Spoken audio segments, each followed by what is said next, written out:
conhecimento. Não vou fazer definição de conhecimento, mas vou falar sobre o conhecimento e entendo, né, que ele é um facilitador para a inovação.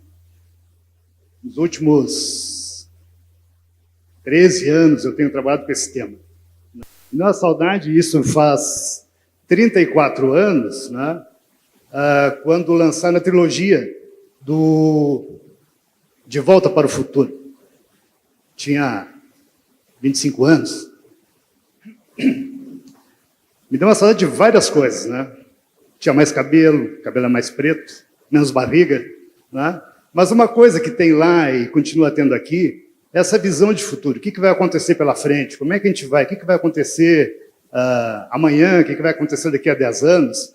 E nesse filme, no primeiro filme, pelo menos deles, eles fizeram uma viagem para 2015, né, que era um futuro bem distante. Para nós até já está no passado. E nessa viagem de futuro, uma série de produtos eram apresentados ali como muito futuristas. Esse aqui eu não sei se já inventaram o skate que não encosta no chão, né? Mas tem skate com propulsão, né? Uma série de coisas aí.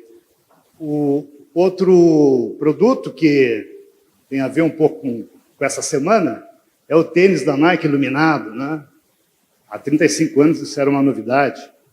O carro que utilizava aí energia alternativa e voava. O refrigerante perfeito. Esse aqui é o melhor para mim. O hidratador. Colocava-se ali uma pizza, o acionamento era por voz, e se dizia, e saía a pizza quentinha lá. Então é um ambiente, naquele momento, nos anos 80, se pensava uma série de coisas, e que muitas até aconteceram, com exceção do hidratador, eu acho. Naquela época também, eu virei empresário. E a escolha que nós fizemos, um amigo meu me convidou para ser empresário, a escolha que nós fizemos foi fazer uma indústria, uma fábrica. Eu vi o Junico chegando agora, me lembrei, ter uma fábrica, ele tem um artigo que a produção é o lugar que, pelo que eu entendi do artigo, ele pode me corrigir depois, a produção, uma fábrica, é o lugar que dá menos lucro. Né? É uma curva, o sorriso, né, Junico? A curva do sorriso, onde dá menos lucro, normalmente, na fábrica. E naquele momento, nos anos 80, teve um lançamento pela FINEP do Projeto Alfa. E o Projeto Alfa, não sei se exatamente se era Projeto Alfa ou Prêmio Alfa, pedia para que as empresas apresentassem um projeto de um produto novo ou de um processo novo. A nossa ideia, nós recém tínhamos aberto a empresa, apresentamos 3 projetos. Foi um prêmio local, chamava Alfa porque era um teste. FINEP era o financiador, e nos 3 projetos que nós apresentamos, ganhamos 2, fomos contemplados com $20 mil à época, de cada um dos projetos, para desenvolver o negócio. E fizemos isso, desenvolvemos o negócio. Esse prêmio Alfa, ele deu depois, na sequência, virou o prêmio FINEP de inovação, que eu não sei se permanece hoje ainda, né? Temos muitas mudanças, mas surgiu o prêmio FINEP de inovação. Então esse era o contexto. E de lá para cá, a inovação tem sido algo presente na minha vida e na vida de todo mundo, né? As empresas, todas elas, falam em inovação. Muitas têm na sua missão, nos seus valores, inovação. Né? Se a gente apertar um pouquinho, é difícil definir o que é inovação. Eu pergunto, sou professor, depois de velho virei professor, né? Até os 50 e tantos anos trabalhava na indústria. Os alunos eu pergunto o que é inovação e qual é a diferença entre inovação e invenção, e tem uma dificuldade muito grande das pessoas compreenderem isso. Isso aí, por exemplo, é uma inovação? Alguém já viu isso? Já? Ninguém? Levanta o braço quem viu. Será que é uma inovação? Já que ninguém viu, uma coisa nova? Né? Ou será que é apenas uma invenção? Não, essa é a grande diferença, né? A gente nas empresas faz muita invenção, uma coisa nova, né, diferente, mas que não é reconhecida pelo mercado, né? Então, a inovação seguramente é uma invenção que tem o seu valor revelado. Quem revela o valor é o mercado. Então, alguém está querendo pagar por aquilo que eu estou fazendo. E como é que é isso no Brasil, né? Ou no mundo? Existem classificações. Eu posso fazer uma inovação que é um produto, um clipe de papel no formato de um ossinho de cachorro. É uma inovação. Se o mercado compra, é uma inovação. Então, mas é uma inovação pequena, uma inovação incremental. Eu posso fazer uma inovação radical, uma inovação mais robusta, né? Com relação à abrangência, eu posso fazer uma inovação só para a minha empresa. Todo mundo já tem, mas a minha empresa não, e eu inovo dentro da minha empresa. É uma inovação só para a empresa. Ou posso fazer uma inovação para o mercado nacional, para o mercado mundial. Tipo, eu posso fazer uma inovação em produto, né?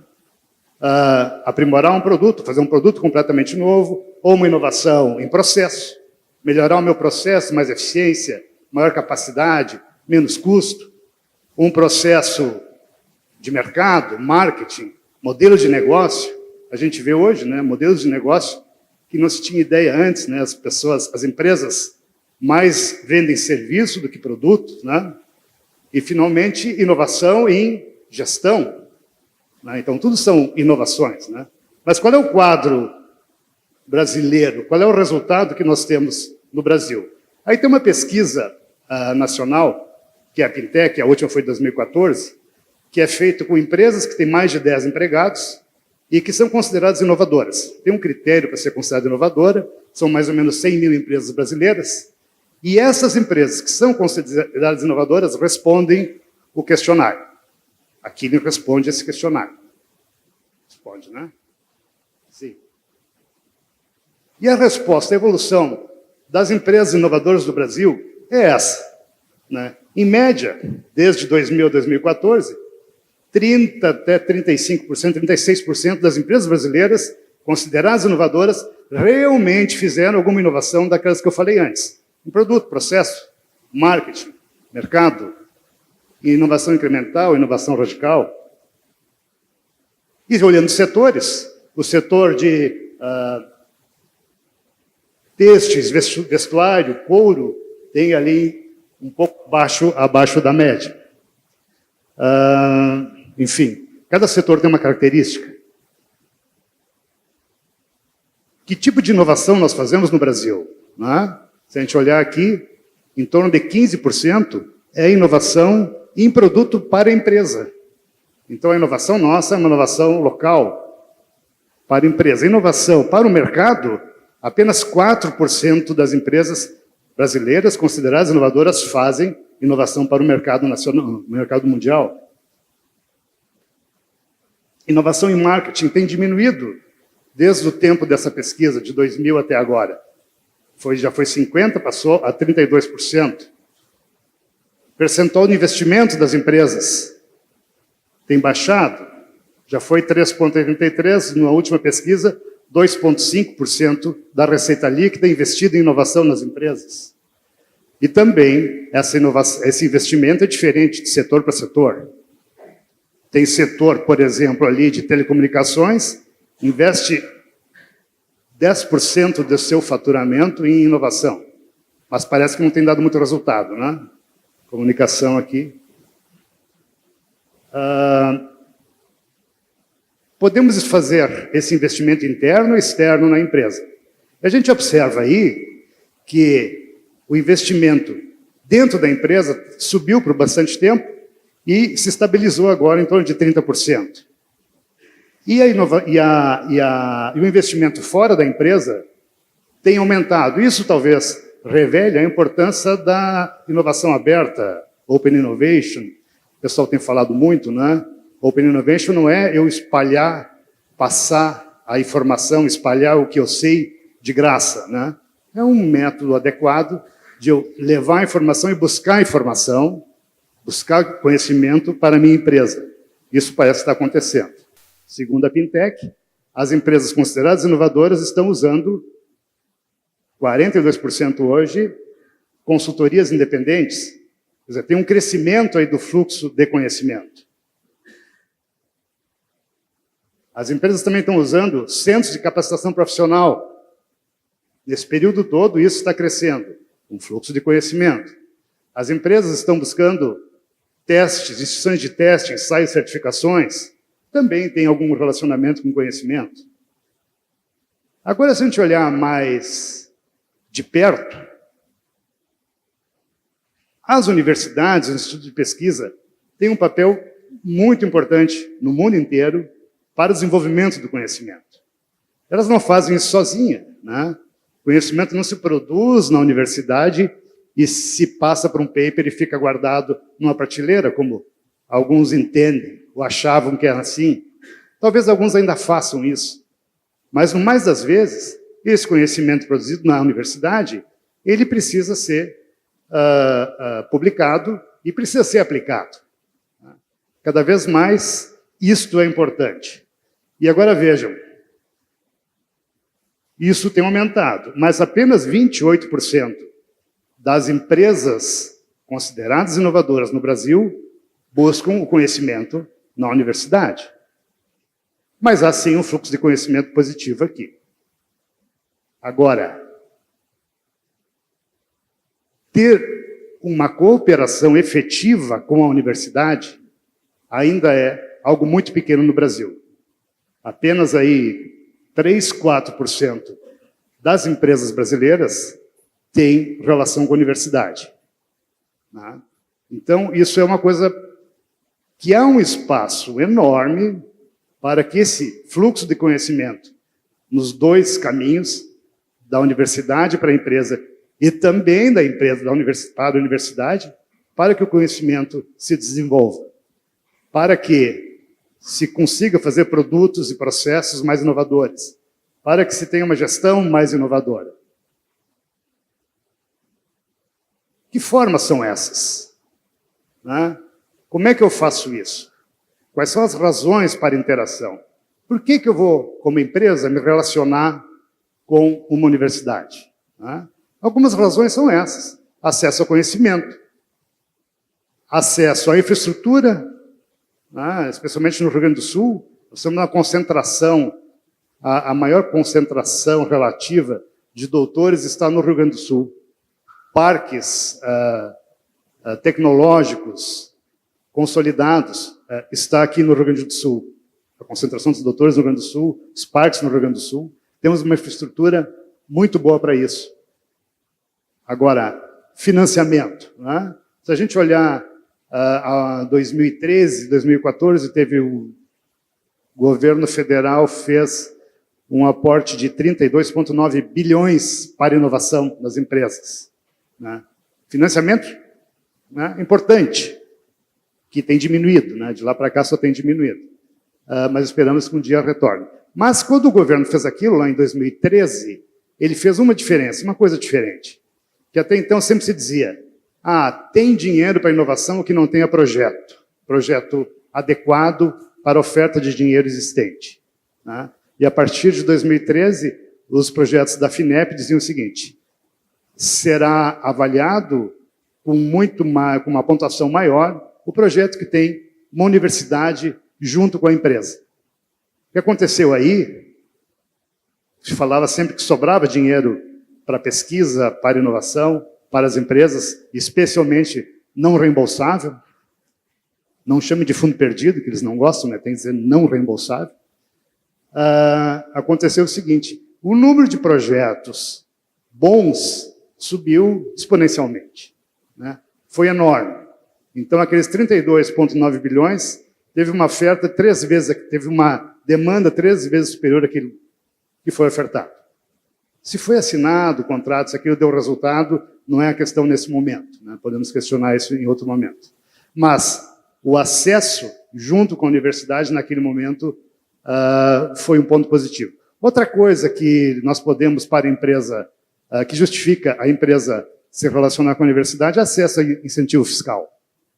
Hoje a gente tem o incentivo fiscal, ele é discutido também, agora está em discussão de novo, o OMC está nos questionando, mas é algo importante para a inovação no mundo todo.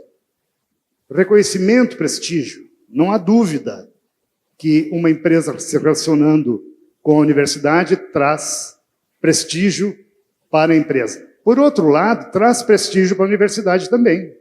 Né? Hoje, apesar dos órgãos que regulam as universidades levarem pouco isso em consideração, isso tem aumentado muito. É importante para a universidade que faz pesquisa ter relação com empresas, porque ela vai ter problemas reais, ela vai ter soluções reais. Quem é que está controlando o tempo? Quanto falta aqui? Está tranquilo, né? Dividir risco. Né? Quando eu faço projeto com inovação, com a universidade, eu tenho acesso a financiamento não reembolsável, às vezes. Ou pelo menos 10% reembolsável, às vezes. Às vezes a BNDES promete 10, depois ele cobra 30, né? E a gente aí não assina o contrato. Mas então existem coisas que a gente tem acesso como empresa se eu tiver relação com a universidade. E reduzir o investimento em inovação. Não está escrito aí, mas está implícito. Eu não consigo ter na minha empresa todos os melhores cérebros do mundo. Né? Então, eu consigo usar, nesse esquema aí, o conhecimento da universidade. Bom, e que tipo de relacionamento eu posso ter, então, com a universidade? Para que esse conhecimento flua de um lado para o outro e vice-versa. Aí eu tenho vários tipos, né? Contratos, recrutamento de pessoas, conferências, consultorias, treinamento, uso da infraestrutura, licenciamento de propriedade intelectual, os projetos feitos em convênio, universidade, empresa, quando geram, e muitos geram propriedade intelectual, patentes, licenças, isso tudo fica muito acordado desde o início. Né? A gente tem muito medo de, depois que fizer um projeto, sair alguma coisa muito interessante, a gente não negociou P&D, a gente não negocia nunca mais. Né? Quando tem dinheiro na mesa, é difícil fazer o acordo. Então, a priori, antes de fazer o projeto, já se negocia. Saindo uma patente aqui, como é que fica? Quem fica com o quê, etc. Então, isso tem acontecido muito. Podemos fazer pesquisas junto com a universidade, pessoas da empresa, pessoas da universidade em conjunto, para desenvolver alguma pesquisa. Quando eu falo pesquisa, é resolver algum problema. Né? Consórcios de pesquisa, parcerias, joint ventures, estruturas específicas para a pesquisa. Então, tem várias formas de fazer isso. Né? Mas tem um estudo que nós fizemos recentemente, que tem alguns tipos de relação que dão mais resultado e outros que dão menos resultado. A gente percebeu, especialmente no Brasil, aquela relação que a empresa tem com a universidade, que busca apenas a estrutura da universidade, isso dá uma inovação incremental. É a inovação que nós estamos acostumados, um produto novo para a empresa, um processo novo para a empresa, mas só para a empresa, ou um pequeno incremento no produto. Né? Se eu busco só a infraestrutura o que eu entendo que é o resultado dessa pesquisa? Só a infraestrutura não resolve. Agora, quando tem uma relação que busca conhecimento, né, dessas formas todas a gente pode ver, tem alguns que buscam conhecimento e alguns que buscam estrutura. Quando busca conhecimento, sim. O resultado desta relação é um resultado de uma inovação mais robusta, uma inovação mais radical. A lista é grande, né? Mas essa grande lista, que basicamente é a empresa, a universidade fala idiomas diferentes, tem velocidades diferentes, tem interesses diferentes, mas no mundo todo a gente consegue dar conta disso. A gente consegue superar isso. Né? E as universidades, as que eu conheço, universidade que faz pesquisa, estão preocupadas e ocupadas em resolver esses problemas.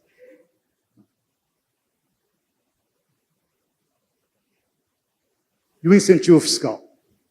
Então, esse aqui é um tema importante. Né?